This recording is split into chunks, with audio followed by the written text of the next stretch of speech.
이것이 바로 내가 가진 수십조의 자산 중 가장 가치 있는 것입니다.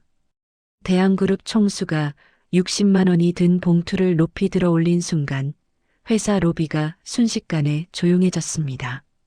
그 돈을 건넨 여직원 나영은 믿을 수 없다는 표정으로 그를 바라보고 있었어요. 며칠 전 회사 앞 벤치에서 만난 초라한 노숙자가 바로 연인의 아버지였다니. 하지만 이 충격적인 반전은 시작에 불과했습니다. 60만 원 한 장의 선의가 불러온 기적 같은 운명, 그리고 그 뒤에 숨겨진 더 큰 비밀들. 오늘의 사연 시작합니다. 잠시 시간을 내시어 무료 구독 버튼 눌러주세요. 오후 6시 나영이 사무실 책상 서랍에서 통장을 꺼내 들었습니다. 스마트폰 뱅킹 앱을 실행하고 잔액을 확인하자 63만 원이라는 숫자가 화면에 떴어요. 나영이 깊은 한숨을 내쉬며 계산기를 두드렸습니다. 월세 45만 원, 생활비 15만 원, 교통비와 통신비까지 합치면 이번 달도 빠듯했어요. 어떻게 이렇게 돈이 안 모이지? 나영이 작은 목소리로 중얼거리며 통장을 다시 서랍에 넣었습니다. 옆자리 동료 미정이 퇴근 준비를 하며 나영을 바라보았어요. 나영아, 얼굴이 왜 그래? 무슨 일 있어? 아니야, 괜찮아. 그냥 조금 피곤해서. 나영이 억지로 미소를 지으며 대답했습니다. 미정이 가방을 메고 일어서며 말했어요. 요즘 너무 스트레스 받지 마. 우리 같은 대리급이야 다 비슷해. 미정이 나간 후 나영이 혼자 남은 사무실에서 또다시 한숨을 내쉬었어요. 어머니가 어제 전화로 말씀하셨던 당뇨 검진 이야기가 떠올랐습니다. 나영아, 병원에서 정기 검진 받으라고 하는데 검진비가 좀 나올 것 같아. 얼마나 나와요? 한 20만 원 정도 든다고 하네. 어머니의 목소리에는 미안함이 섞여 있었어요. 나영이 밝게 대답했지만 속으로는 걱정이 앞섰습니다. 괜찮아요, 엄마. 제가 준비할게요. 하지만 지금 상황으로는 20만 원도 큰 부담이었어요. 나영이 책상을 정리하고 가방을 챙겨 회사를 나섰습니다. 도영과 7시에 만나기로 했는데 아직 시간이 조금 남았어요. 버스 정류장으로 향하던 나영이 회사 정문 옆 벤치를 바라보았습니다. 며칠 전부터 눈에 띄던 노인이 오늘도 그 자리에 앉아 있었어요. 처음에는 그냥 쉬고 계시는 줄 알았는데 자세히 보니 상황이 심각해 보였습니다. 옷은 며칠째 갈아입지 못한 듯 더러워져 있었고 얼굴은 수척해져서 뼈만 남은 것 같았어요. 구부정한 등과 떨리는 손을 보니 제대로 식사를 못하신 것 같았습니다. 나영이 걸음을 멈추고 노인을 유심히 바라보았어요.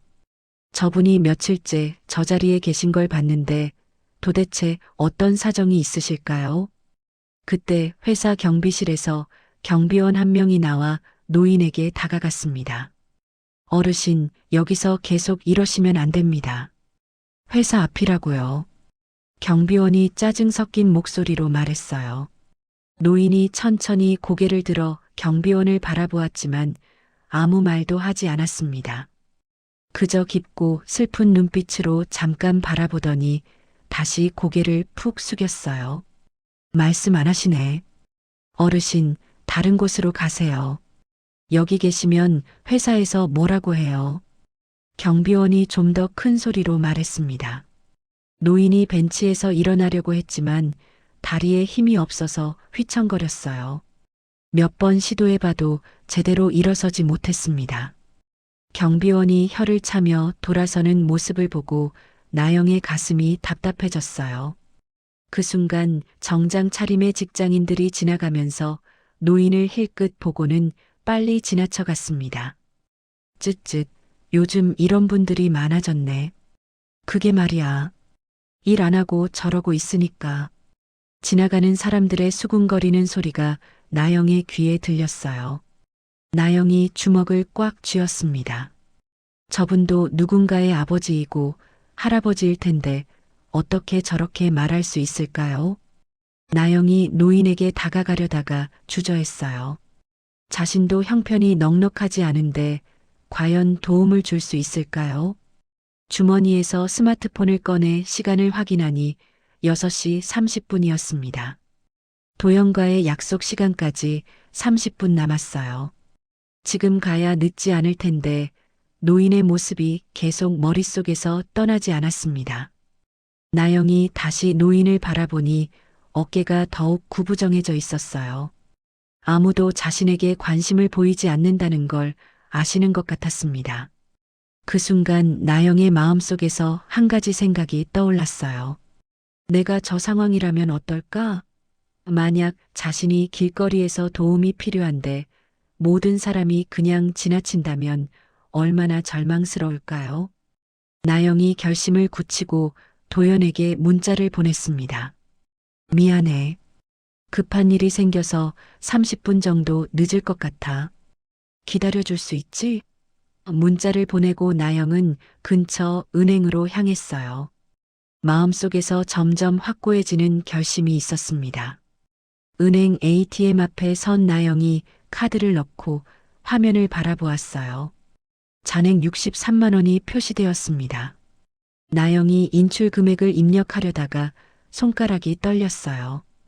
60만 원을 인출하면 3만 원만 남습니다. 이번 달을 어떻게 버텨야 할까요? 라면으로만 한 달을 버텨야 할지도 모르겠어요. 하지만 저 노인분은 당장 오늘 저녁 끼니도 해결하기 어려워 보였습니다.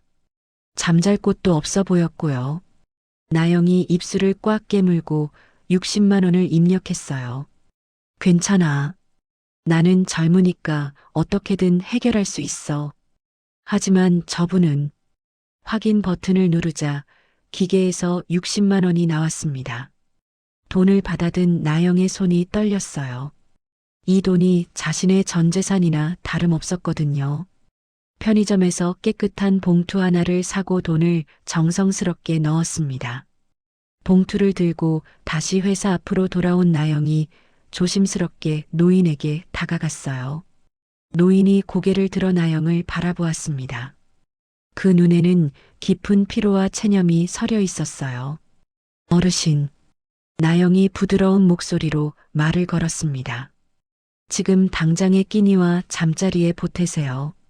나영이 봉투를 노인의 손에 조용히 올려놓았어요. 꼭 다시 일어서시길 바랍니다. 노인이 놀란 눈으로 봉투를 내려다보다가 나영을 올려다보았어요. 봉투 안에 뭔가 두꺼운 것이 들어있다는 걸 느꼈습니다.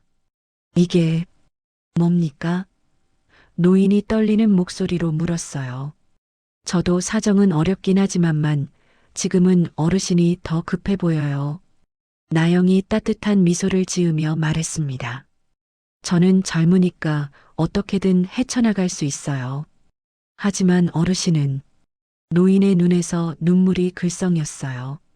오랫동안 아무도 자신에게 이런 관심을 보여주지 않았거든요. 정말 고맙습니다. 어떻게 감사를 드려야 할지. 괜찮으세요? 다시 건강해지시면 그것만으로도 충분해요. 나영이 깊게 고개를 숙여 인사하고는 발걸음을 돌렸어요. 뒤에서 노인의 작은 목소리가 들려왔습니다. 정말 고맙습니다. 나영이 뒤돌아보며 손을 흔들어주고는 빠른 걸음으로 자리를 떠났습니다. 마음은 홀가분했지만 동시에 불안했어요. 이번 달을 정말 3만 원으로 버틸 수 있을까요? 하지만 후회는 되지 않았습니다. 나영이 떠나고 난 후 노인이 조심스럽게 봉투를 열어보았어요. 안에서 60만 원이라는 큰 돈이 나왔습니다. 노인의 입가에 작은 미소가 번졌어요.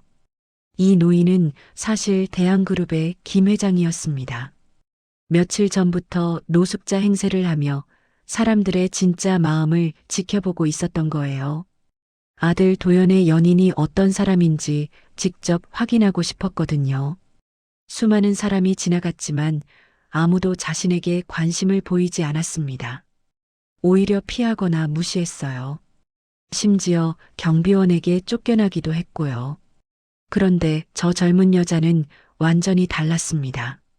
자신도 어렵다고 하면서 60만 원이라는 큰 돈을 선뜻 건네주었어요. 김 회장이 주변을 둘러보고 작은 전화기를 꺼내 전화를 걸었습니다. 박 실장. 예, 회장님. 차 안에서 대기하고 있던 박 실장이 대답했어요. 방금 전 일을 모두 기록했지?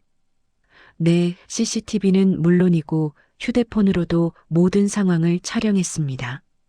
그 여자 이나영 맞지? 네, 확실합니다. 도연 도련님의 연인이신 이나영 씨가 맞습니다. 김 회장이 만족스러운 표정을 지었어요. 금융 기록은 어떻게 나왔나? 통장 잔액이 63만 원이었는데 방금 전 60만 원을 인출하셨습니다. 현재 3만 원만 남아있는 상태예요. 박 실장의 말에 김 회장이 깊게 숨을 들이쉬었습니다. 정말 전 재산을 자신에게 준 거였어요. 회장님, 정말 대단한 분인 것 같습니다. 자신도 어려운 상황인데. 그래. 이런 마음을 가진 사람을 찾고 있었어. 김 회장이 감동한 목소리로 말했습니다. 앞으로 계속 지켜봐야겠어. 이 돈을 어떻게 쓰는지, 어려운 일이 생겼을 때 어떻게 대처하는지 말이야. 알겠습니다. 모든 상황을 보고 드리겠습니다. 한편 나영은 도연과의 약속 장소인 이탈리안 레스토랑에 도착했어요. 도연이 이미 와서 메뉴를 보고 있었습니다. 늦어서 미안해. 나영이 자리에 앉으며 말했어요. 괜찮아. 무슨 일 있었어? 전화 목소리가 좀 이상하던데. 도연이 나영을 자세히 바라보며 물었습니다. 아니야, 별일 아니야. 그냥 회사에서 처리할 일이 있어서 조금 늦었어. 나영이 미소를 지으며 대답했어요. 60만 원 이야기는 절대 하면 안 되겠다고 생각했습니다. 도연이 알면 분명히 걱정하고 도우려고 할 테니까요. 요즘 일이 많아? 얼굴이 좀 피곤해 보여. 응, 조금. 괜찮아. 나영이 메뉴판을 들여다보며 대답했어요. 가격을 보니 모든 음식이 2만 원 이상이었습니다. 지금 자신의 전 재산이 3만 원인 상황에서는 부담스러운 가격이었어요. 뭐 먹고 싶어? 내가 추천해 줄까? 도연이 친절하게 물었습니다. 응, 네가 골라줘. 나는 뭐든 괜찮아. 나영이 메뉴판을 내려놓으며 말했어요. 사실 배가 고팠지만 돈 걱정 때문에 제대로 즐길 수가 없었습니다. 도연이 파스타 2개와 샐러드를 주문했어요. 요즘 스트레스 받는 일 있어? 왠지 표정이 좀 어두워 보여.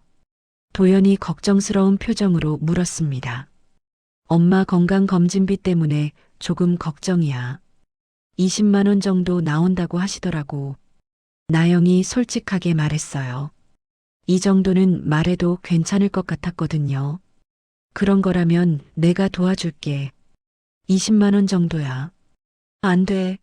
나영이 도연의 말을 빠르게 막았습니다. 내일은 내가 해결할게. 걱정하지 마. 도연이 아쉬운 표정을 지었지만 더 이상 말하지 않았어요. 나영의 자존심을 알고 있었거든요. 식사 중에 나영이 계속 딴 생각에 빠져 있는 모습을 보고 도연이 물었습니다. 정말 괜찮아? 뭔가 마음에 걸리는 일이 있는 것 같은데. 아니야, 정말 괜찮아. 그냥 피곤해서 그래. 나영이 억지로 밝게 웃으며 대답했어요. 하지만 마음속으로는 계속 노인분 생각이 났습니다. 지금쯤 따뜻한 곳에서 식사를 하고 계실까요? 그날 밤 집으로 돌아온 나영이 통장을 보며 한숨을 내쉬었어요. 정말 3만 원만 남았습니다. 이번 달을 어떻게 버텨야 할지 막막했지만 후회는 되지 않았어요. 한편 김 회장은 박 실장에게 새로운 지시를 내렸습니다. 이나영의 어머니 건강 상태도 자세히 알아봐. 가정 환경과 그녀가 앞으로 어려움에 어떻게 대처하는지 계속 지켜봐야겠어. 알겠습니다. 그런데 회장님, 정말 그분을 도련님의 연인으로 인정하실 건가요? 아직은 시험 단계야. 하지만 오늘 본 것만으로도 충분히 가능성을 보았어. 이런 마음을 가진 사람이라면 김 회장이 만족스러운 미소를 지으며 말했습니다. 박 실장도 고개를 끄덕였어요. 나영의 순수한 마음에 자신도 깊이 감동했거든요. 다음 날 아침 나영이 출근길에 회사 앞을 지나며 어제 그 벤치를 둘러보았습니다. 노인은 보이지 않았어요. 다행이다. 무사히 어디 가서 쉬고 계시나 보네. 나영이 안도의 미소를 지으며 회사로 향했습니다. 60만 원이 그분에게 조금이라도 도움이 되었다면 그것만으로도 충분했어요. 나영은 그 노인이 대한그룹의 회장이라는 사실을 전혀 모르고 있었습니다. 그저 어려운 상황에 있는 한 분에게 도움을 준 것뿐이라고 생각했어요. 하지만 그 작은 선의가 나영의 인생을 완전히 바꿔놓을 거라는 사실은 아직 아무도 모르고 있었습니다. 다음 날 아침 8시 나영이 화장실에서 양치질을 하고 있을 때 전화벨이 울렸습니다. 휴대폰 화면에 성모병원이라는 이름이 떴어요. 나영이 서둘러 전화를 받았습니다. 여보세요? 이나영 씨 맞으신가요? 어머님이 급성 충수염으로 응급실에 오셨는데 지금 당장 수술이 필요한 상황입니다. 간호사의 급박한 목소리가 전화기 너머로 들려왔어요. 나영의 얼굴이 새하얘졌습니다. 네, 엄마가요? 지금 어떤 상태인가요? 위험한 상태는 아니지만 수술을 빨리 해야 합니다. 지금 당장 병원으로 오세요. 전화가 끊어진 후 나영이 손을 덜덜 떨며 옷을 갈아입었어요. 가방을 챙기면서 통장을 확인했습니다. 어제 60만 원을 인출하고 남은 3만 원이 전부였어요. 이걸로 뭘 할 수 있지? 나영이 절망적인 마음으로 중얼거리며 집을 뛰쳐나왔습니다. 택시를 타고 병원으로 향하는 동안 나영의 머리가 복잡했어요. 수술비가 얼마나 나올지, 어머니 상태는 괜찮을지 걱정이 산더미처럼 쌓였습니다. 병원에 도착한 나영이 응급실로 달려갔어요. 어머니가 침대에 누워 링거를 맞고 계셨습니다. 얼굴이 창백하고 아픈 기색이 역력했어요. 엄마, 나영이 어머니의 손을 잡으며 울먹였습니다. 나영아, 미안하다. 갑자기 이러게 돼서 어머니가 힘없는 목소리로 말씀하셨어요. 의사 선생님이 다가와 상황을 설명했습니다. 충수염이 많이 진행된 상태입니다. 지금 당장 수술하지 않으면 복막염으로 번질 수 있어요. 다행히 큰 수술은 아니니까 너무 걱정하지 마세요. 수술비는 얼마나 나올까요? 나영이 떨리는 목소리로 물었어요. 수술비와 입원비 포함해서 보증금 300만 원 정도 필요합니다. 의사의 말에 나영이 머리를 얻어맞은 것처럼 멍해졌어요. 300만 원이라니 지금 자신에게는 천문학적인 돈이었습니다. 지금 당장 준비하셔야 하는데 괜찮으시겠어요? 네, 알겠습니다. 나영이 고개를 끄덕이며 대답했지만 속으로는 막막했어요.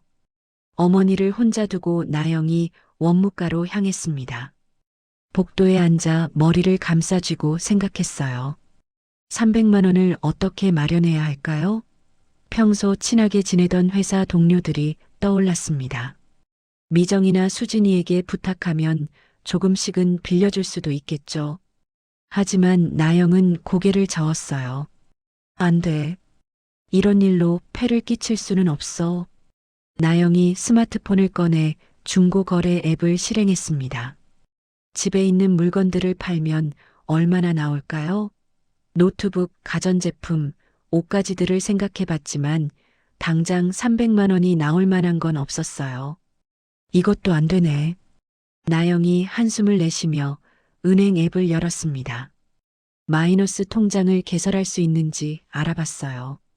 하지만 소득이 적어서 한도가 50만 원밖에 안 됐습니다. 50만 원으로는 턱없이 부족해. 한편 대한그룹 본사에서는 박 실장이 김 회장에게 실시간으로 상황을 보고하고 있었습니다. 회장님, 이나영 씨 어머니가 응급실에 입원하셨습니다. 그래, 어떤 상황인가? 급성 충수염으로 수술이 필요한 상태입니다. 수술비 300만 원이 필요한데 나영 씨가 혼자 해결하려고 애쓰고 있습니다. 김 회장이 관심 있는 표정으로 물었어요. 누구에게 도움을 요청했나? 아직 아무에게도 연락하지 않았습니다. 혼자서 방법을 찾으려고 하고 있어요. 그래, 계속 지켜봐. 이럴 때 사람의 진짜 모습이 나오는 법이야. 같은 시각 대한그룹 본사 임원 회의실에서는 박 부회장이 주요 임원들을 소집해 놓고 있었습니다. 요즘 회장님 건강이 많이 안 좋으시다더군요. 박 부회장이 의미심장한 표정으로 말했어요. 그러게 말입니다. 며칠 전부터 모습을 보기 힘들어서요. 한 임원이 맞장구 쳤습니다. 후계 문제도 다시 생각해 봐야 하지 않을까요? 도연 도련님이 아직 경험이 부족하신데. 박 부회장이 교묘하게 화제를 돌렸어요. 다른 임원들이 서로 눈치를 보며 조심스럽게 대답했습니다. 그리고 들었는데 도련님께서 연애를 하고 계신다면서요? 상대방이 어떤 분인지 궁금하네요. 박 부회장이 은근히 떠보듯 말했습니다. 아, 그건 저도 들었습니다. 평범한 회사원이라고 하던데요. 또 다른 임원이 대답했어요. 평범한 회사원이라. 박 부회장이 의미 있는 미소를 지었습니다. 자세한 정보를 좀 알아봐야겠군요. 병원으로 다시 돌아가서 나영이 모든 방법을 동원해 봤지만 300만 원을 마련하기는 불가능했습니다. 마지막 수단으로 고금리 대출 앱을 실행했어요. 화면에는 급전 대출, 당일 승인이라는 문구가 떠 있었습니다. 이것밖에 방법이 없나? 나영이 눈물을 글썽이며 대출 조건을 확인했어요. 연 이자율이 20%가 넘었습니다. 무서운 이자였지만 지금으로서는 선택의 여지가 없었어요.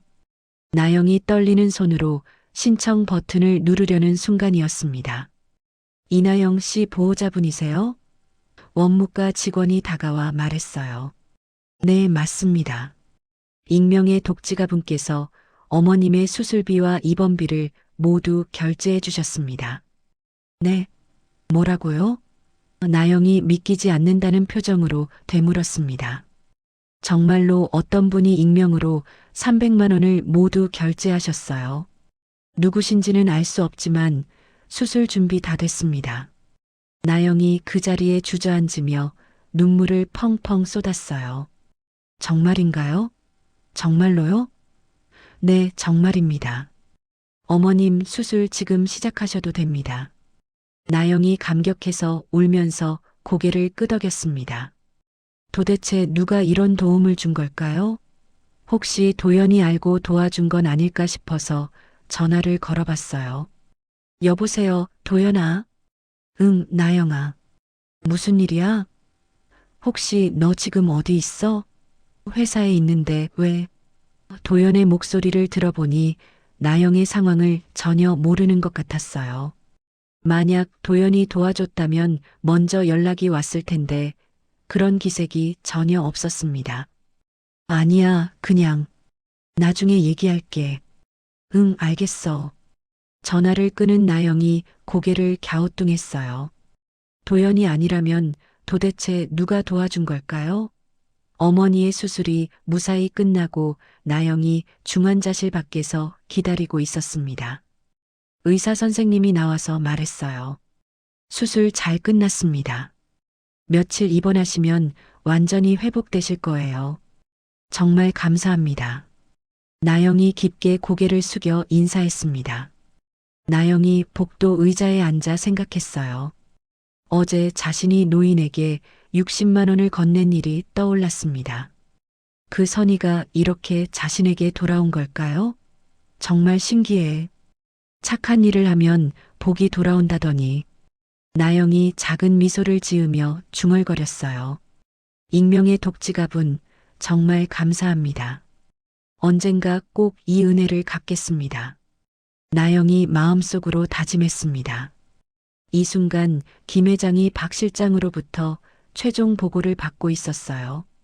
나영 씨가 끝까지 누구에게도 도움을 요청하지 않았습니까? 네, 혼자서 모든 방법을 동원해 보려고 했습니다. 친구들이나 동료들에게 연락하지 않았어요. 마지막에 고금리 대출을 시도했다고? 네, 하지만 그것도 어쩔 수 없는 상황이었습니다. 사채는 알아보지도 않았어요. 김 회장이 고개를 끄덕였습니다. 훌륭한 인성이야. 가장 절박한 순간에도 다른 사람에게 피해를 주지 않으려고 했어. 그리고 익명의 도움을 받고 나서도 누가 도와줬는지 찾으려 하지 않았습니다. 그냥 감사하다고만 했어요. 그래. 이제 확신이 선다. 김 회장이 만족스러운 표정으로 말했습니다. 이런 마음을 가진 사람이라면 우리 며느리로 손색이 없어. 도연이 좋은 사람을 만났군. 한편 박 부회장은 자신의 사무실에서 부하 직원에게 지시하고 있었습니다. 도연의 연인에 대해 자세히 알아봐. 가족관계, 경제 상황, 모든 걸 다 조사해. 알겠습니다. 어느 정도까지 파야 할까요? 약점을 찾을 수 있을 만큼. 재벌가 며느리가 되기에 부족한 점들 말이야. 박 부회장의 눈에 음험한 빛이 떠올랐어요. 도연의 후계 구도를 흔들기 위해서는 그의 약점을 찾아야 했거든요. 그날 저녁 나영이 어머니의 병실에서 밤을 지새우며 생각했습니다. 오늘 일어난 기적 같은 일이 정말 우연일까요? 아니면 자신이 어제 베푼 작은 선의에 대한 보답일까요? 엄마가 무사해서 정말 다행이야. 나영이 어머니의 손을 꽉 잡으며 중얼거렸어요. 앞으로는 더 열심히 살아야지. 이런 도움을 받은 만큼 나도 다른 사람들을 도와야겠어. 나영의 마음에 새로운 다짐이 생겼습니다. 이 일을 계기로 자신의 삶에 대한 희망을 되찾게 됐어요. 김 회장은 이 모든 과정을 지켜보며 나영이 그룹의 며느리가 되기에 충분한 인품을 가졌다고 확신했습니다. 하지만 아직 더 지켜봐야 할 시험들이 남아 있었어요. 박 부회장의 방해 공작도 시작되고 있었고요. 나영은 자신의 인생이 곧 완전히 바뀔 거라는 사실을 아직 전혀 모르고 있었습니다. 다음 날 오후 2시 나영이 속한 마케팅팀 사무실에 긴장감이 흘렀습니다.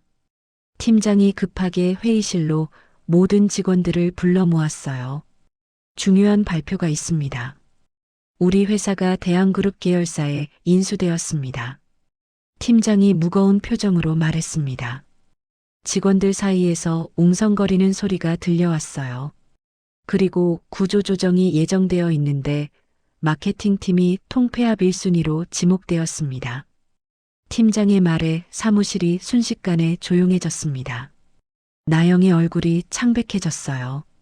어제 어머니 수술 문제로 힘들었는데 이제 직장까지 잃을 위기에 처한 거였습니다. 언제부터 적용되는 건가요? 동료 미정이 떨리는 목소리로 물었습니다. 다음 주부터 개별 면담을 진행할 예정입니다. 모든 분들이 영향을 받을 수도 있으니 마음의 준비를 하시기 바랍니다. 회의가 끝나고 나영이 자리로 돌아와 멍하니 앉아 있었어요. 모니터 속 업무가 눈에 들어오지 않았습니다. 직장을 잃으면 어머니 병원비는 어떻게 감당해야 할까요? 월세도 내지 못하면 집에서도 쫓겨날 텐데요. 나영이 머리를 감싸 쥐고 극도의 불안감에 떨었습니다. 이런 일이 연달아 생기다니. 정말 어떻게 해야 하지? 나영이 작은 목소리로 중얼거렸어요. 자신의 삶이 다시 밑바닥으로 떨어질 것 같은 공포가 밀려왔습니다. 그때 1층에서 웅성거리는 소리가 들려왔어요. 직원들이 창가로 몰려가 아래를 내려다보기 시작했습니다. 저게 뭐야? 차가 엄청 많이 들어오는데? 대박, 벤츠가 몇 대야? 나영도 호기심에 창문 쪽으로 다가갔습니다. 회사 정문 앞에 검은색 벤츠 S클래스들이 꼬리에 꼬리를 물고 들어오고 있었어요. 30여 대가 넘는 고급 승용차들과 경호 차량들이 대규모 행렬을 이루며 회사 주차장으로 향했습니다. 와, 정말 대단하다. 저게 대한그룹 총수 행렬인가? 미정이 감탄하며 말했어요. 회사 전체가 순식간에 들썩이기 시작했습니다. 모든 층의 직원들이 창문으로 몰려가 구경하고 있었어요. 1층 로비에서는 회사 대표와 모든 임원들이 허둥지둥 뛰어나오는 모습이 보였습니다. 갑작스러운 그룹 총수의 방문에 모두가 긴장한 기색이었어요. 첫 번째 벤치에서 정장 차림의 경호원들이 먼저 내렸습니다. 그들이 주변을 살피고 안전을 확인한 후 가운데 차량의 문이 열렸어요. 그런데 차에서 내린 사람을 보고 나영이 눈을 크게 떴습니다. 며칠 전 회사 앞 벤치에서 봤던 그 초라한 노인이었어요. 하지만 지금의 모습은 완전히 달랐습니다. 완벽하게 맞춘 고급 정장을 입고 위풍당당한 자세로 걸어오는 모습이 누가 봐도 대기업 총수의 품격이었어요. 저분이 설마 나영이 믿을 수 없다는 표정으로 중얼거렸습니다. 김 회장이 임원들의 깍듯한 인사를 받으며 로비로 들어왔어요. 하지만 그는 임원들의 인사를 가볍게 받고는 로비를 둘러보기 시작했습니다. 마치 누군가를 찾는 것 같았어요. 나영이 엘리베이터를 타고 1층으로 내려갔습니다. 도저히 믿을 수 없어서 직접 확인해 보고 싶었거든요. 로비에 도착한 나영이 구석진 곳에 서서 상황을 지켜보았어요. 김 회장의 눈이 로비를 스캔하다가 나영을 발견했습니다. 그의 얼굴에 만족스러운 미소가 번졌어요. 김 회장이 임원들을 뒤로 하고 나영에게 곧장 걸어왔습니다. 로비에 있던 모든 직원들과 임원들이 그의 행동을 주목하며 바라보았어요. 저 여직원이 누구지? 왜 회장님이 직접 가시는 거야? 수군거리는 소리들이 들려왔습니다. 김 회장이 나영 앞에 서서 따뜻한 미소를 지었어요. 이 사람을 위해 이 자리에 왔습니다. 김 회장이 로비에 있는 모든 사람들이 들을 수 있도록 또렷하게 말했습니다. 나영이 온몸의 전율을 느끼며 그를 바라보았어요. 정말로 며칠 전 그 노인이 대한그룹의 총수였던 거였습니다. 어르신이 정말 회장님이셨던 건가요? 나영이 떨리는 목소리로 물었어요. 김 회장이 주머니에서 익숙한 봉투를 꺼내 보였습니다. 나영이 며칠 전 그에게 건넸던 60만 원이 든 그 봉투였어요. 이것이 바로 제가 가진 수십조 원의 자산 중에서 가장 가치 있는 것입니다. 김 회장이 봉투를 들며 단언했습니다. 로비에 있던 모든 사람들이 숨을 죽이고 그의 말을 들었어요. 무슨 일인지 아무도 이해할 수 없었거든요. 60만 원의 선의를 베풀었던 당신의 순수한 용기와 인성이야말로 대한그룹이 앞으로 나아가야 할 진정한 가치입니다. 김 회장이 감동에 찬 목소리로 선언했습니다. 따라서 이나영 씨를 우리 그룹의 핵심 인재로 공식 지목합니다. 로비가 순간 정적에 쌓였어요. 아무도 이 상황을 이해하지 못했습니다. 평범한 직원이었던 나영이 갑자기 그룹의 핵심 인재가 된다는 게 말이 되지 않았거든요. 나영은 꿈을 꾸는 것 같았어요. 엄청난 반전에 충격을 받아 말이 나오지 않았습니다. 김 회장이 나영을 향해 환한 미소를 지으며 조용히 말했어요. 곧 내 며느리가 될 사람이니까요. 이 말은 나영의 귀에만 들리도록 작게 속삭였지만 나영은 더욱 혼란에 빠졌습니다. 며느리라니 무슨 말씀이세요? 나영이 어리둥절한 표정으로 되물었어요. 그때 회사 건물 옥상에서 이 모든 상황을 지켜보고 있던 박 부회장이 망원경을 내렸습니다. 그의 얼굴에 사악한 미소가 떠올랐어요. 역시 그랬군. 김 회장이 저 여자를 후계 구도에 직접 개입시키려 한다. 박 부회장이 옆에 서 있던 비서에게 말했습니다. 이제 저 여자가 가장 위험한 존재야. 제거 1순위로 설정해. 알겠습니다. 어떻게 진행할까요? 일단 저 여자의 모든 것을 파헤쳐. 약점이 반드시 있을 거야. 박 부회장의 눈에 차가운 빛이 번뜩였어요. 다시 로비로 돌아가서 김 회장이 또 다른 폭탄 발언을 준비하고 있었습니다. 내부 주머니에서 수표 한 장을 꺼내 나영에게 건넸어요. 당신의 선의에 대한 나의 답례는 60억 원입니다. 김 회장이 차분하게 말하며 수표를 나영의 손에 올려놓았습니다. 수표에는 정말로 60억 원이라는 숫자가 또렷하게 적혀 있었어요. 로비에 있던 모든 사람들이 경악했습니다. 60억 원? 정말인가요? 저게 진짜 수표야? 웅성거리는 소리가 로비 전체에 울려 퍼졌어요. 나영이 손에 든 수표를 믿을 수 없다는 표정으로 바라보았습니다. 60만 원을 준 것에 대한 보답이 60억 원이라니 상상조차 할 수 없는 일이었어요. 이건 받을 수 없습니다. 나영이 수표를 다시 내밀며 말했어요. 받으세요. 당신의 마음이 그만한 가치가 있습니다. 김 회장이 단호하게 말했습니다. 60만 원이었지만 그 마음은 60억 원보다도 귀중했어요. 이제 당신은 우리 가족입니다. 나영이 그 자리에 서서 믿기지 않는 현실 앞에서 어찌할 바를 몰랐습니다. 몇 시간 전까지만 해도 실직 걱정에 절망했는데 지금은 60억 원의 수표를 손에 쥐고 있었어요. 이 모든 게 정말 현실일까요? 나영이 수표를 김 회장에게 다시 내밀며 고개를 저었습니다. 회장님, 정말 받을 수 없습니다. 이건 너무 큰 돈이에요. 아니야, 이나영 씨. 이 돈은 당신 마음의 가치에 대한 정당한 평가입니다. 김 회장이 단호한 목소리로 말했어요.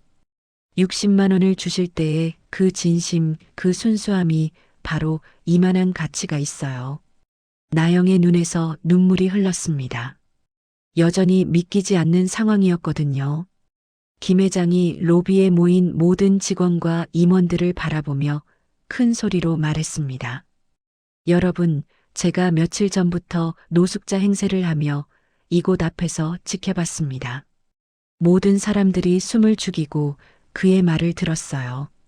수많은 사람들이 지나갔지만 아무도 저에게 관심을 보이지 않았어요. 오히려 피하거나 무시했죠. 김 회장의 목소리에 감동이 묻어났습니다. 하지만 이나영 씨는 달랐습니다. 자신도 어려운 상황임에도 불구하고 전 재산인 60만 원을 선뜻 내주었어요. 임원들이 서로 놀란 표정으로 바라보았습니다. 평범한 직원이 전 재산을 기부했다는 사실에 모두가 충격을 받았어요. 이것이 바로 우리 대한그룹이 추구해야 할 진정한 가치입니다. 김 회장이 열정적으로 선언했습니다. 그때 로비 한쪽에서 누군가 걸어 나왔어요. 나영이 그 모습을 보고 또 한 번 충격에 빠졌습니다. 도연이었거든요. 하지만 평소의 수수한 모습이 아니었어요. 완벽하게 맞춘 고급 정장을 입고 위험이 느껴지는 걸음걸이로 다가오는 모습이 완전히 다른 사람 같았습니다. 도연아? 나영이 믿을 수 없다는 표정으로 그를 바라보았어요. 김 회장이 도연을 향해 손짓했습니다. 우리 아들, 이쪽으로 와라. 아들. 나영이 더욱 혼란스러워했어요. 도연이 나영에게 다가와 부드러운 미소를 지었습니다. 나영아, 미안해. 지금까지 숨기고 있었어. 무슨 말이야? 너는 그냥 평범한 회사원이라고 했잖아. 나영이 떨리는 목소리로 물었어요. 나는 대한그룹의 후계자야. 아버지께서 평범하게 살아보라고 하셔서 신분을 숨기고 있었어. 도연이 솔직하게 고백했습니다. 나영의 머릿속이 복잡해졌어요. 자신이 알고 있던 모든 것이 거짓이었던 건가요? 아니면 이 모든 게 운명적인 만남이었던 걸까요? 그럼 나와 만난 것도 우연이었어. 정말 우연이었어. 하지만 너를 알아가면서 진심으로 사랑하게 됐어. 도연이 나영의 손을 잡으며 진심 어린 목소리로 말했습니다. 그때 도연이 갑자기 나영 앞에 무릎을 꿇었어요. 주머니에서 작은 상자를 꺼내 열자 눈부신 다이아몬드 반지가 들어 있었습니다. 이나영, 당신의 순수한 진심이 나의 아버지와 우리 그룹의 미래를 감동시켰습니다. 도연이 반지를 들며 간절한 목소리로 말했어요. 나의 평생을 함께 해주시겠습니까? 로비에 있던 모든 사람들이 숨을 죽이고 이 극적인 순간을 지켜보았습니다. 나영의 눈에서 눈물이 계속 흘러내렸어요. 며칠 전까지만 해도 3만 원을 가지고 막막해 했는데 지금은 재벌가의 후계자가 청혼을 하고 있었습니다. 정말 꿈 같아. 나영이 작은 목소리로 중얼거렸어요. 꿈이 아니야. 현실이야. 네가 보여준 선의가 만들어낸 기적이야. 도연이 나영을 바라보며 말했습니다. 나영이 고개를 끄덕이며 대답했어요. 네, 좋아요. 함께 할게요. 도연이 나영의 손가락에 반지를 끼워주는 순간 로비에서 박수 소리가 터져 나왔습니다. 김 회장도 만족스러운 미소를 지으며 박수를 쳤어요. 축하합니다. 정말 감동적이에요. 직원들의 축하 인사가 이어졌습니다. 그날 저녁 뉴스에서 이 이야기가 대서특필되었어요.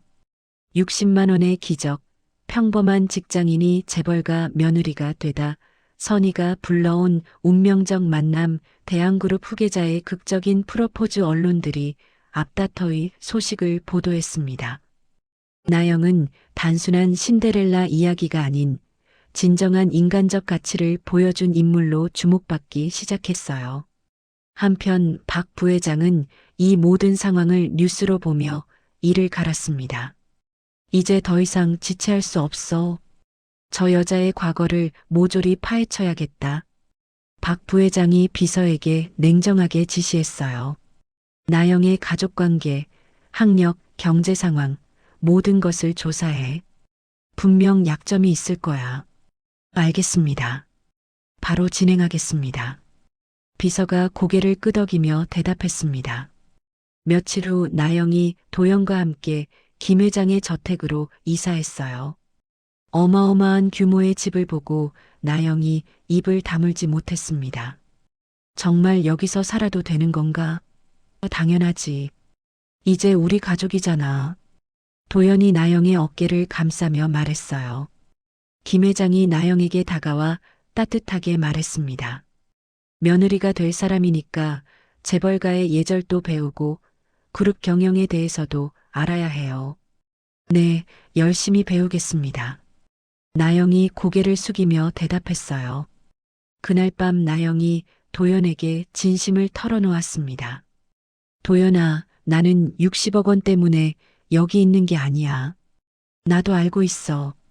나는 나의 선의와 진심으로 당신 곁에 서 있을 거야. 그룹의 구성원으로서도 최선을 다할게. 나영이 단단한 목소리로 다짐했습니다. 도연이 나영의 손을 꽉 잡으며 말했어요. 그 마음이면 충분해. 우리 함께 새로운 시작을 하자. 나영의 새로운 인생이 시작되었지만 박 부회장의 음모도 동시에 진행되고 있었습니다. 6개월 후 나영과 도연의 결혼식이 서울 시내 최고급 호텔에서 성대하게 열렸습니다. 재계 인사들과 정치인, 언론인들이 모두 참석한 가운데 화려한 결혼식이 진행됐어요. 정말 꿈만 같아. 웨딩드레스를 입은 나영이 거울을 보며 중얼거렸습니다. 김 회장이 나영의 아버지 역할을 대신해 버질로드를 함께 걸어주셨어요. 며느리, 아니 딸아. 정말 고맙다. 김 회장이 나영의 팔에 손을 올리며 속삭였습니다. 아버님, 제가 더 감사합니다. 나영이 눈물을 글썽이며 대답했어요. 결혼식 후 김 회장은 나영에게 특별한 제안을 했습니다. 이제 그룹 경영에 참여해보는 게 어떨까? 복지재단 이사직을 맡아보세요. 저 같은 사람이 할 수 있을까요? 당신보다 적임자는 없어요. 직원들의 마음을 가장 잘 아는 사람이니까. 김 회장이 확신에 찬 목소리로 말했습니다. 나영이 복지재단 이사가 된 후 첫 번째로 기획한 것은 직원 소액 무이자 대출 제도였어요. 자신이 과거에 겪었던 어려움을 떠올리며 만든 제도였습니다. 급하게 돈이 필요한 직원들을 위한 제도입니다. 최대 500만 원까지 무이자로 빌려주고 2년에 걸쳐 천천히 갚으면 되는 거예요. 나영이 기획서를 작성하며 도연에게 설명했습니다. 좋은 아이디어네. 아버지께서 좋아하실 것 같아. 도연이 미소를 지으며 대답했어요. 또한 나영은 익명심리 상담 펀드도 함께 기획했습니다. 직장 생활에서 받는 스트레스나 개인적인 고민을 전문가와 상담할 수 있도록 비용을 지원하는 제도였어요. 이사회가 열리는 날 나영이 처음으로 임원들 앞에서 발표를 했습니다. 보수적인 임원들의 시선이 다소 차갑게 느껴졌어요. 이사님, 그런 제도를 만들면 회사 부담이 너무 클 것 같은데요. 한 임원이 우려를 표했습니다. 예산도 문제고 직원들이 남용할 가능성도 있지 않을까요? 다른 임원도 의구심을 드러냈어요. 나영이 깊게 숨을 들이쉬고 일어섰습니다. 여러분께 제 경험담을 말씀드리겠습니다. 나영이 차분한 목소리로 말을 시작했어요. 얼마 전까지 저는 통장 잔고 63만 원을 가지고 살았습니다. 그중 60만 원을 어려운 분에게 드렸죠. 임원들이 나영의 말에 집중하기 시작했습니다. 그때 저에게 60만 원은 전 재산이었어요. 하지만 그 돈이 정말 절실한 사람에게는 생명을 구하는 돈이 될 수 있다고 생각했습니다. 나영의 목소리에 진정성이 묻어났어요. 돈의 액수가 아닙니다. 돈이 절실한 사람에게 미치는 구원의 영향력이 진정한 가치입니다. 나영이 힘주어 말했습니다. 우리 직원들도 마찬가지예요. 갑작스러운 의료비, 가족의 응급 상황, 이런 일들로 고통받는 직원들이 있습니다. 이사회실이 조용해졌어요. 임원들이 나영의 말에 깊이 빠져들고 있었습니다. 이 제도는 단순한 복지가 아닙니다. 직원들이 안정적으로 일할 수 있는 환경을 만드는 투자입니다. 나영이 확신에 찬 목소리로 마무리했어요. 김 회장이 박수를 치기 시작했고 다른 임원들도 하나둘 박수에 동참했습니다. 훌륭한 제안입니다. 즉시 시행하도록 하죠. 김 회장이 단호하게 말했어요. 결국 나영의 제안이 만장일치로 통과됐습니다. 제도가 시행된 후 그룹 내 분위기가 확연히 달라졌어요. 와, 이나영 이사님 정말 대단하시네. 우리 같은 직원들 마음을 정말 잘 아시는 것 같아. 이런 제도가 있다는 것만으로도 마음이 든든해. 직원들의 반응이 뜨거웠습니다. 나영은 단순한 며느리가 아닌 그룹의 새로운 정신적 구심점으로 인정받기 시작했어요. 어느 날 도연이 나영에게 놀라운 사실을 털어놓았습니다. 나영아, 내 어머니 수술비를 낸 익명의 독지가가 누군지 아니? 누구야? 우리 아버지셨어. 나영이 깜짝 놀라며 도연을 바라보았어요. 정말? 아버님이? 응. 네가 60만 원을 들인 그날부터 모든 걸 지켜보고 계셨어. 내 어머니가 응급실에 가신 것도 실시간으로 보고받으셨고, 나영의 눈에서 눈물이 흘러내렸습니다. 김 회장의 깊은 배려와 사랑을 느낄 수 있었어요. 정말 감사해. 아버님께도 제대로 인사드려야겠어. 아버지께서 네가 어떻게 행동하는지 계속 지켜보고 싶어 하셨거든. 결과적으로 네가 완벽하게 시험을 통과한 거야. 도연이 나영을 끌어안으며 말했어요. 그 후 몇 달간 나영과 도연은 행복한 시간을 보냈습니다. 두 사람은 함께 그룹의 비효율적인 관행들을 개선해 나갔어요. 직원 식당 메뉴 개선, 육아 휴직제도 확대, 직장 내 괴롭힘 신고 센터 설치 등 다양한 변화를 만들어냈습니다. 정말 신기해. 내가 베푼 작은 선행이 이렇게 큰 결실을 맺을 줄 몰랐어. 나영이 도연과 함께 산책하며 말했어요. 선의는 반드시 보답받는 법이야. 네가 그걸 증명한 거지. 도연이 나영의 손을 잡으며 대답했습니다. 나영의 활약으로 도연의 후계자 입지도 더욱 확고해졌어요. 그룹의 대내외 이미지가 크게 개선되면서 주가도 상승했고 직원 만족도는 역대 최고치를 경신했습니다. 나영 덕분에 그룹이 완전히 달라졌네. 김 회장이 만족스러워하며 말했어요. 하지만 이 모든 상황을 지켜보던 박 부회장은 더 이상 참을 수 없었습니다. 저 여자 때문에 도연의 입지가 너무 확고해지고 있어.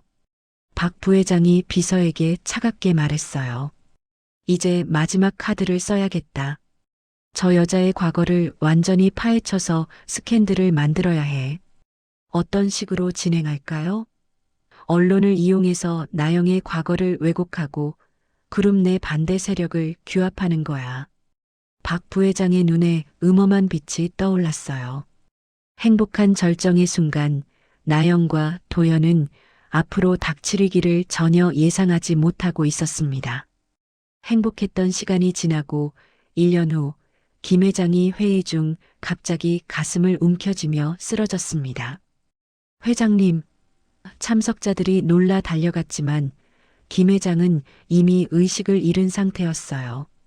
구급차로 병원에 급송된 김 회장이 중환자실에 입원했습니다. 의사가 도연과 나영에게 상황을 설명했어요. 급성 심근경색입니다. 다행히 생명은 지켰지만 완전히 회복되기까지는 시간이 필요해요. 얼마나 걸릴까요? 나영이 불안한 목소리로 물었습니다. 최소 몇 개월은 절대 안정을 취해야 합니다. 업무 복귀는 어려울 것 같아요. 김 회장의 부재로 그룹 전체에 불안감이 조성되었습니다. 주가가 급락하기 시작했고 임직원들도 동요하기 시작했어요. 이 틈을 노린 박 부회장이 움직였습니다. 긴급 임원회의를 소집합니다. 박 부회장이 주요 임원들에게 연락했어요. 회의실에 모인 임원들 앞에서 박 부회장이 말했습니다. 형님의 갑작스러운 병환으로 그룹 경영에 공백이 생겼습니다. 지금 상황에서는 안정적인 경영이 최우선이죠. 한 임원이 맞장구 쳤어요. 따라서 저를 임시 비상경영위원회 위원장으로 추대해 주시기 바랍니다. 박 부회장이 교묘하게 제안했습니다. 도연 도련님은 아직 경험이 부족하시니까요. 몇몇 임원들이 서로 눈치를 보며 고개를 끄덕였어요. 박 부회장의 평소 영향력을 무시할 수 없었거든요. 좋은 제안입니다. 위기 상황에는 경험이 중요하죠. 저도 동의합니다. 결국 박 부회장이 임시 경영권을 장악하는 데 성공했습니다. 그의 입가에 교활한 미소가 번졌어요. 며칠 후 박 부회장이 몰래 언론사 기자들을 만났습니다. 특종감이 하나 있는데 관심 있나? 박 부회장이 봉투 하나를 기자에게 건넸어요. 대한그룹 며느리의 숨겨진 과거 말이야. 기자가 봉투를 열어보니 조작된 문서들이 들어 있었습니다. 이나영이 과거에 고금리 사채업자들과 연관되어 있었다는 거네요. 그뿐만 아니야. 그룹 기밀을 유출할 가능성도 있어. 계획적으로 도연에게 접근했을 수도 있고, 박 부회장이 거짓말을 능숙하게 지어냈어요. 하지만 이건 확실한 증거인가요? 기자가 의구심을 표했습니다. 내가 언제 거짓말했나? 그리고 이건 익명 보도로 하는 거야. 출처는 밝히지 말고. 박 부회장이 기자에게 거액의 돈까지 건넸습니다. 다음 날 아침 충격적인 기사가 터졌습니다. 재벌가 며느리의 그림자, 그룹 자금 유용 및 기밀 유출 의혹 대한그룹 며느리 이나영, 과거 사채업자와의 연관성 제기, 계획적 접근설까지 순수한 사랑이었나 자극적인 헤드라인의 기사들이 쏟아져 나왔어요. 나영이 아침에 뉴스를 보고 충격에 빠졌습니다. 이게 뭐야? 이런 일은 없었는데? 도연도 기사를 보고 분노했어요. 완전히 조작된 기사야. 누가 이런 짓을 했을까? 박 부회장님이실까? 나영이 떨리는 목소리로 물었습니다. 분명히 그럴 거야. 아버지가 쓰러지자마자 이런 일이 생기다니. 인터넷 댓글들은 더욱 악랄했어요. 역시 가난한 집 출신이 재벌가에 들어가려고 꾸민 일이었네. 60만 원 기적도 다 쇼였구나. 순진한 도련님이 속은 거야. 나영이 댓글들을 보며 눈물을 흘렸습니다. 자신이 쌓아 올린 모든 것이 하루아침에 무너지고 있었어요. 박 부회장은 더 나아가 주주들에게도 영향력을 행사했습니다. 이나영 때문에 그룹 이미지가 실추되고 있어요. 주가도 계속 떨어지고 있고 도연의 후계자 자격도 의문시되고 있습니다. 이런 여자를 선택한 판단력이 문제죠. 주주들 사이에서도 불안한 소문들이 퍼지기 시작했어요. 박 부회장이 비상경영위원회 권한을 이용해 나영의 경영 기반을 흔들기 시작했습니다. 소액무이자 대출제도 예산을 전면 삭감한다. 복지재단도 축소 운영으로 전환한다. 나영이 심혈을 기울여 만든 제도들이 하나씩 없어져 갔어요. 더욱 충격적인 것은 나영이 도왔던 직원들의 반응이었습니다. 정말 이나영 이사님이 그런 분이셨을까? 뉴스에 나온 게 사실이라면 우리가 속은 건가? 처음부터 계획이 있었던 걸까? 일부 직원들마저 나영을 의심하는 시선으로 바라보기 시작했어요. 나영이 복도를 지나갈 때마다 수군거리는 소리가 들렸습니다. 이제 회사에 있기도 힘들어. 나영이 도연에게 말했어요. 차라리 내가 그룹을 떠나는 게 나을까? 절대 안 돼. 이건 박 부회장의 음모야. 도연이 단호하게 말했지만 확실한 대책이 없었어요. 박 부회장이 확보한 주주들의 지지와 언론 플레이 때문에 함부로 움직일 수 없었거든요. 나영이 혼자 있을 때 깊은 절망감에 빠졌습니다. 정말 모든 걸 포기해야 하나? 하지만 그때 나영의 머릿속에 한 가지 생각이 떠올랐어요. 잠깐, 내 과거를 부정할 게 아니라 박 부회장의 현재를 폭로해야 하는 거 아닐까? 나영이 반격의 실마리를 찾기 시작했습니다. 분명히 박 부회장에게도 약점이 있을 거야. 찾아내야 해. 나영의 눈에 다시 희망의 빛이 떠올랐어요. 나영이 박 부회장의 복지재단 예산 삭감 과정을 자세히 들여다보기 시작했습니다. 삭감된 예산이 어디로 갔는지 추적해보니 이상한 점들이 발견됐어요. 이 돈이 복지재단에서 빠져나간 건 맞는데 정확히 어디로 갔는지가 불분명해. 나영이 컴퓨터 화면을 보며 중얼거렸습니다. 나영이 과거 자신이 만든 복지제도를 담당했던 직원들에게 은밀히 연락했어요. 미정 씨, 혹시 시간 있을 때 만날 수 있을까요? 나영 이사님, 요즘 힘드시죠? 저희가 도울 일이 있으면 언제든지 말씀하세요. 미정이 여전히 나영을 믿고 있다는 사실에 나영이 감동했습니다. 복지재단 예산 처리 과정에서 이상한 점이 있는지 확인해 주실 수 있나요? 네, 알겠습니다. 제가 아는 선에서 최대한 도와드릴게요. 며칠 후 미정이 중요한 정보를 가져왔어요. 이사님, 삭감된 예산이 특별 운영비 명목으로 다른 계좌로 이체됐어요. 그런데 그 계좌 주인을 알아보니 박 부회장님과 관련이 있는 것 같아요. 나영의 눈이 번뜩였습니다. 정말요? 구체적으로 어떤 관련이 있나요? 페이퍼 컴퍼니 같은 건데 실제로는 박 부회장님이 운영하는 것 같아요. 나영이 이 정보를 가지고 박 실장을 찾아갔습니다. 박 실장은 김 회장이 쓰러진 후 한동안 자취를 감췄다가 최근에야 모습을 드러냈어요. 박 실장님, 도움이 필요합니다. 부인, 무슨 일이신가요? 박 부회장의 비리 증거를 찾고 있어요. 혹시 아시는 것이 있으신지요? 박 실장이 잠깐 망설이더니 조심스럽게 입을 열었어요. 사실 회장님께서 오래전부터 박 부회장을 의심하고 계셨습니다. 정말인가요? 네, 저에게 박 부회장의 모든 활동을 은밀히 조사하라고 지시하셨어요. 그래서 몇 년간 증거를 모아왔습니다. 박 실장이 안전금고에서 두꺼운 파일을 꺼내 나영에게 건넸어요. 이 자료들을 보시면 박 부회장의 비리 전모를 알 수 있을 겁니다. 나영이 파일을 열어보니 충격적인 내용들이 가득했습니다. 그룹의 인수합병 과정에서 수백억 원을 빼돌린 기록, 해외 페이퍼 컴퍼니를 통한 자금 세탁 증거, 그리고 언론 조작을 위해 지급한 돈의 흐름까지 모든 것이 상세히 기록되어 있었어요. 이 정도면 결정적인 증거네요. 나영이 파일을 보며 말했습니다. 회장님께서 언젠가 이런 일이 생길 것을 대비해서 미리 준비해 두신 겁니다. 박 실장이 설명했어요. 나영이 집으로 돌아와 도연에게 모든 상황을 보고했습니다. 정말 이런 증거들이 있었어? 응, 이제 반격할 수 있어. 곧 열릴 임시주주총회에서 모든 걸 공개하자. 좋아, 치밀하게 준비하자. 두 사람이 며칠간 반격 작전을 세밀하게 계획했어요.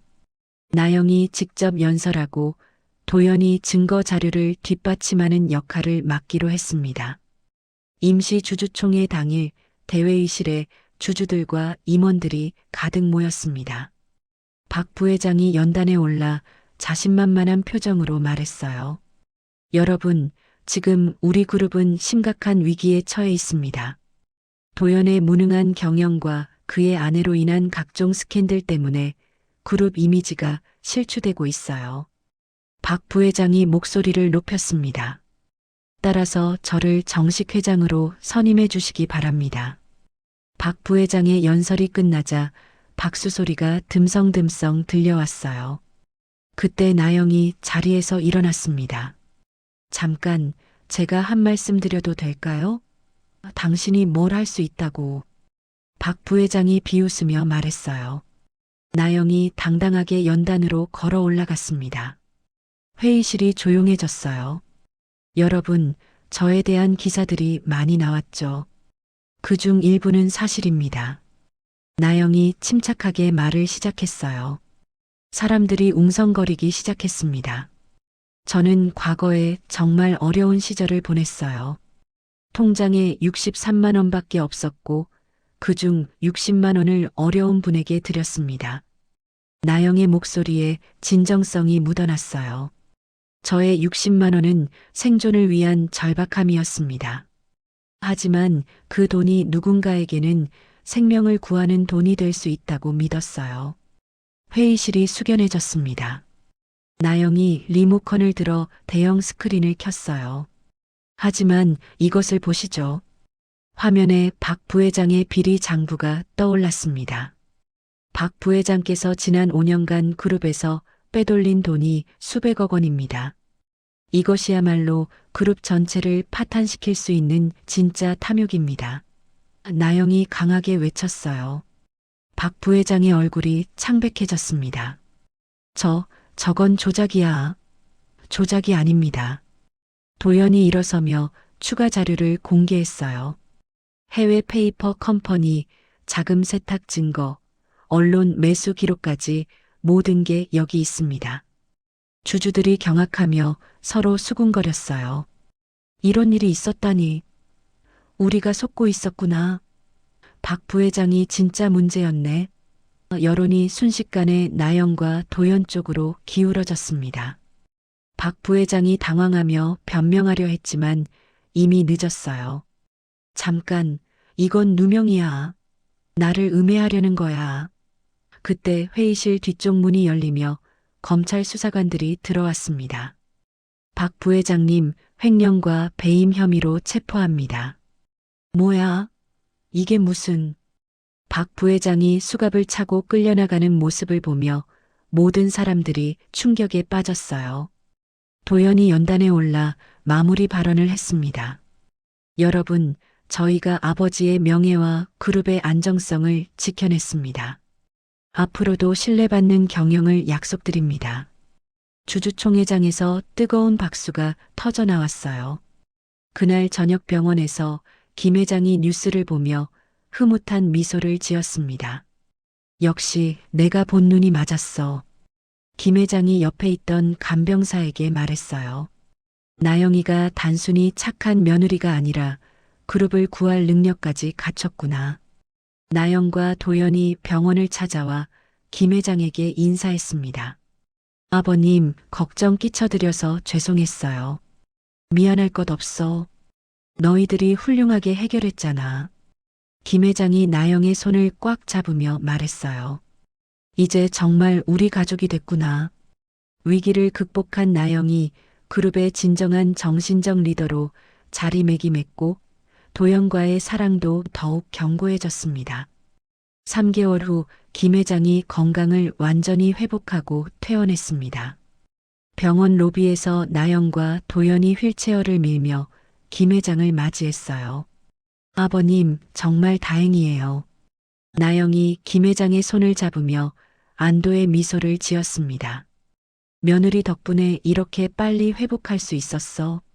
병원에서도 내 소식을 들을 때마다 기운이 났거든. 김 회장이 나영을 바라보며 흐뭇하게 말했어요. 퇴원 후 첫 이사회에서 김 회장이 중대한 발표를 했습니다. 나영에게 그룹사나 윤리 및 사회공헌위원회 위원장직을 수여합니다. 임원들이 박수를 치며 나영의 공로를 인정했어요. 이번 위기를 통해 나영이 단순한 며느리가 아닌 그룹을 이끌어갈 진정한 리더임을 증명했습니다. 김 회장이 감격스러운 목소리로 말했습니다. 며칠 후 대규모 주주총회가 열렸습니다. 김 회장이 모든 주주들 앞에서 공식 선언했어요. 이제 제가 물러나고 도연이 그룹의 차기 회장직을 승계하겠습니다. 아버님의 뜻을 받들어 더욱 발전하는 대한그룹을 만들어 가겠습니다. 도연이 당당하게 취임사를 했습니다. 나영과 도연이 함께 새로운 기업 문화를 정립했어요. 우리 그룹의 핵심 가치는 60만 원 정신입니다. 작지만 진심 어린 배려가 가장 큰 힘이라는 뜻이죠. 나영이 전 직원 교육에서 설명했습니다. 나영이 가장 먼저 한 일은 박 부회장 때문에 억울하게 해고되었던 직원들을 복직시키는 것이었어요. 미정 씨, 수진 씨, 다시 돌아와 주셔서 감사해요. 이사님 덕분에 다시 일할 수 있게 됐어요. 복직된 직원들의 현장 경험을 살려 더욱 실용적인 복지 프로그램들을 만들었습니다. 육아맘을 위한 탄력근무제, 중년 직원을 위한 건강관리 프로그램, 신입사원 멘토링 제도 등이 차례로 도입됐어요. 그의 나영의 이야기가 다큐멘터리로 제작되었습니다. 60만 원의 기적이라는 제목으로 방영된 다큐는 전국적인 화제가 됐어요. 정말 감동적이에요. 저도 누군가를 도와야겠다는 생각이 들어요. 작은 선의가 이렇게 큰 변화를 만들 수 있다니 놀라워요. 시청자들의 반응이 뜨거웠습니다. 나영은 어려운 상황에서도 선의를 잃지 않는 희망의 상징이 되었어요. 5년이 흘렀습니다. 도연이 그룹 회장으로서 안정적인 경영을 이어가고 있었고, 나영은 그룹의 사회공헌 활동을 해외로까지 확장했어요.